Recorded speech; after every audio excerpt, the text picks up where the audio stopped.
তাহলে ভাইরা আমার, যদি কোনো যুবক, যে কোনো বয়সের মানুষ ফুটবল খেলে, সেই ফুটবল খেলা যদি সতর ঢাকা থাকে, সেখানে যদি একদল আরেক দলের কোনো টাকা পয়সা লেনদেন না করে, নিজেদের মধ্যে আদান প্রদান না করে, জুয়া যদি না থাকে, এটা শুধু শারীরিক কসরতের জন্য হয়, যে আমার শারীরিক ব্যায়াম হবে, মানসিক ফুর্তি হবে, তো এই ধরনের খেলাধুলা খেলা জায়েজ আছে এবং এটা দেখাও কি আছে।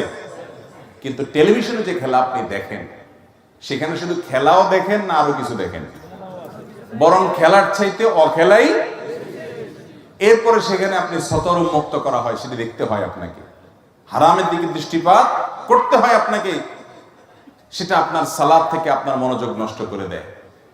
রাত বিরাত নাই, রাত 1টা বাজে, 12টা বাজে, দেশের লক্ষ লক্ষ হাজার হাজার যুবক জেগে থাকে, তার পছন্দ দল খেলবে রাত 1টা বাজে, 2টা বাজে, 3টা বাজে, অথচ এই যুবকই জীবনে কোনোদিন তাহাজ্জুদের জন্য একটি বারের জন্য ভোর রাতে অপেক্ষা করেনি।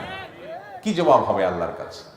এত আবেগ তোমার বুকে, এত ভালোবাসা, ওই ইহুদি খ্রিস্টানের জন্য, তার খেলা দেখার জন্য এত ভালোবাসা দিলা, রাতভর জায়গায় বসে রইলা, আল্লাহর হুকুম মানার জন্য কয় রাত জাগছে জীবনে?